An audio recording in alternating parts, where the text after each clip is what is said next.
So it looks like Toyota might be coming back to F1, and Mohammed Ben Sulayem, well, he's causing some controversy again, this time firing shots at the British media. Let's jump in. Let's talk about it. So motorsport.com are saying that, yeah, Toyota are gradually moving towards a full-scale F1 return. Now, when is this going to be? How much of an impact is it going to have? Well, that's what we're going to discuss in a moment, right? Right now, Toyota are actually in an agreement with Haas, but that was really more of like technical support. It isn't like they're making the engine or anything like that. Ferrari was still making those components. They were just kind of helping along. And I think that was the way of them easing themselves into F1. And they kind of said at the time, please don't write the headline that Toyota are coming back to F1.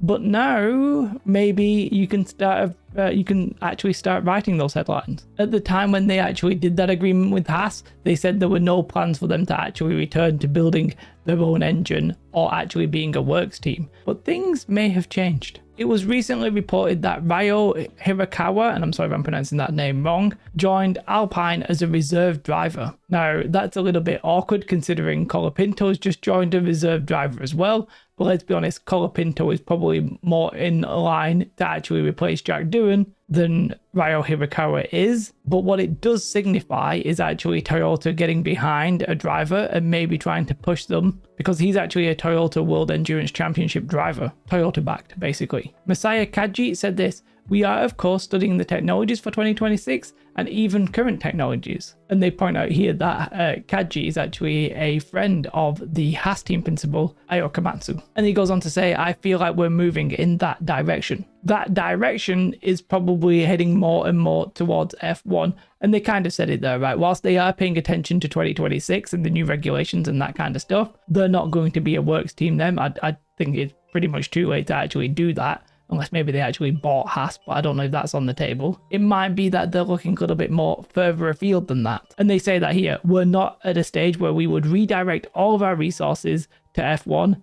What happens after 2030, though, is still uncertain. And it would be really interesting to see Toyota back. Obviously, they've had like a long history in F1. In more recent years, they were actually like a constructor in, I think, was that around about 2002 they started? And they fully left that in 2009. They also, I think, provided some engines during that period. It would be really interesting to see them join back. Kind of interesting as Honda maybe leave, Toyota might be coming in. Now, the reason for Honda leaving, I'm not sure if that's the lack of success or Red Bull or, you know, we don't know. But Toyota returning, I'm kind of wondering if that will spark maybe Honda thinking, well, we can't be left behind, so let's also get in. Are we going back to the mid-2000s? Or is this basically a pipe dream? It's kind of an interesting subject, though, how many teams we might ultimately end up with in F1 right now. It's obviously big business. There's a lot of money changing hands. It's, you know, incredibly popular, obviously, since maybe the Drive to Survive series and COVID. And I think teams are kind of realizing with the budget cap, we can make money from this. It can actually be profitable and it's good for business. Toyota might be seeing the money just in front of them as a big giant carrot that they might go chasing. On a personal note, I don't actually know how many teams I want in F1. 20 seems about right to me. I wouldn't necessarily want it to be lower than 20, but I also probably don't want more than, say, like 24 or 26. I think that would start getting a little bit like too chaotic and the back markers would pretty much just be forgotten. I think having a reasonable amount of exclusive teams just makes sense business wise and kind of keeps the value of each team as well. Either way though, I say all of that, it would be nice to see Toyota back. It'd be nice to see some manufacturers. Obviously we're talking about Cadillac, they're making an appearance. Audi are coming. Yeah, there's some movement in F1 and I think it's all obviously down to that money.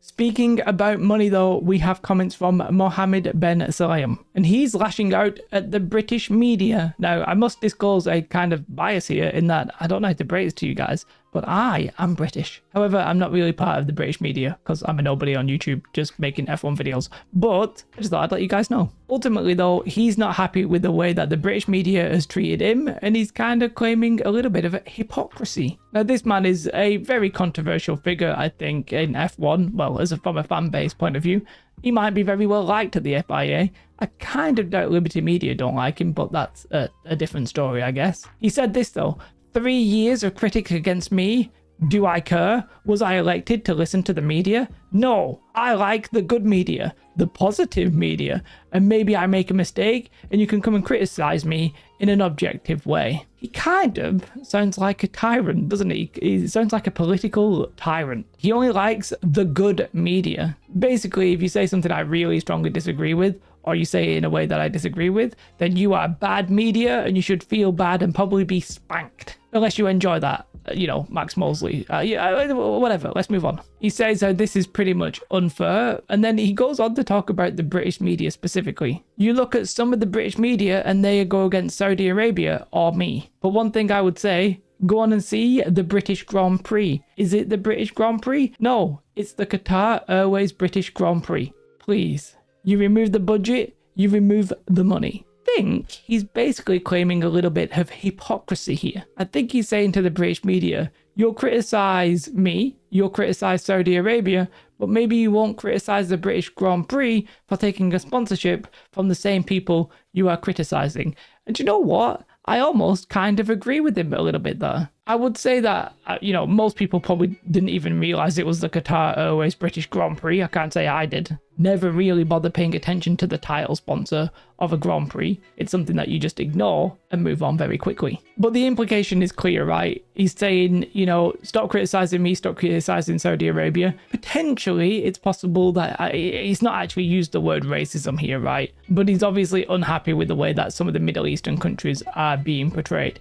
Now, there's a whole conversation here about human rights, sports washing. I do think there is probably a very serious conversation to have about sports washing. I just don't know if I'm really that person, right? I don't really know the political elements that are going on. I don't really know philosophically what's right, morally what's right. I have my own opinions and stuff like that, but I'm trying to be an F1 communicator, an entertainer, rather than say a political person. I would say that I am in favor of LGBTQ and all this kind of stuff. So I lean more towards the Western morals and the Western rights and all that kind of stuff. And I do worry that some of these, maybe human rights might get ignored and all that kind of stuff. And they might be just spending a lot of money. However, is there some hypocrisy going on in the British media?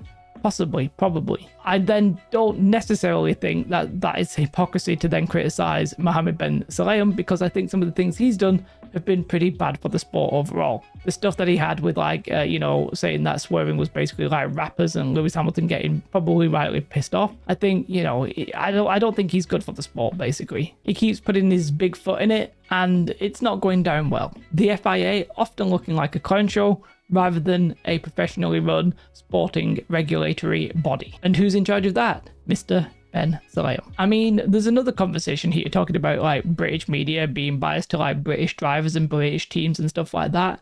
And a bit of me just thinks, well, duh. Every country kind of media is biased to their own country, surely. I'm pretty sure the Dutch press are biased towards Max Verstappen. I don't think that's anything strange. What is probably true is that Britain was effectively the epicenter of F1. And this has led to certain things I think a lot of people get Sky Sports commentary around the world instead of a localized translation or localized version of that. And they are biased towards Britain because it is a British broadcasting company, not the BBC. That's something else. Weirdly, I don't think they'd be as biased. But I kind of like this quote from him. If you look at the British media and what they did to me, for God's sake, they convicted me. All right, mate, a bit dramatic. We'll not go through all the controversies of Mohammed bin Sulayem. I don't think this is the video for that. But if you're annoyed at one country's media being against you, the best way to deal with that, I think, is to poke the fire and tell them that they've been against you, because I think that'll definitely get them round on your side. Let's be honest though, he doesn't care about that, and nor does he have to. As he said, it's not his job to listen to the media, it's his job to do a good job. Oh, apart from the fact he's not doing a good job. Alright, great. Well, that's enough for today. Let me know your thoughts on this. Do you want to see Toyota back? Do you give a damn? And what's your thoughts on Mr. Mohammed bin Sulayem? Let me know in the comments below. Have a most beautiful day. Like and subscribe. Goodbye.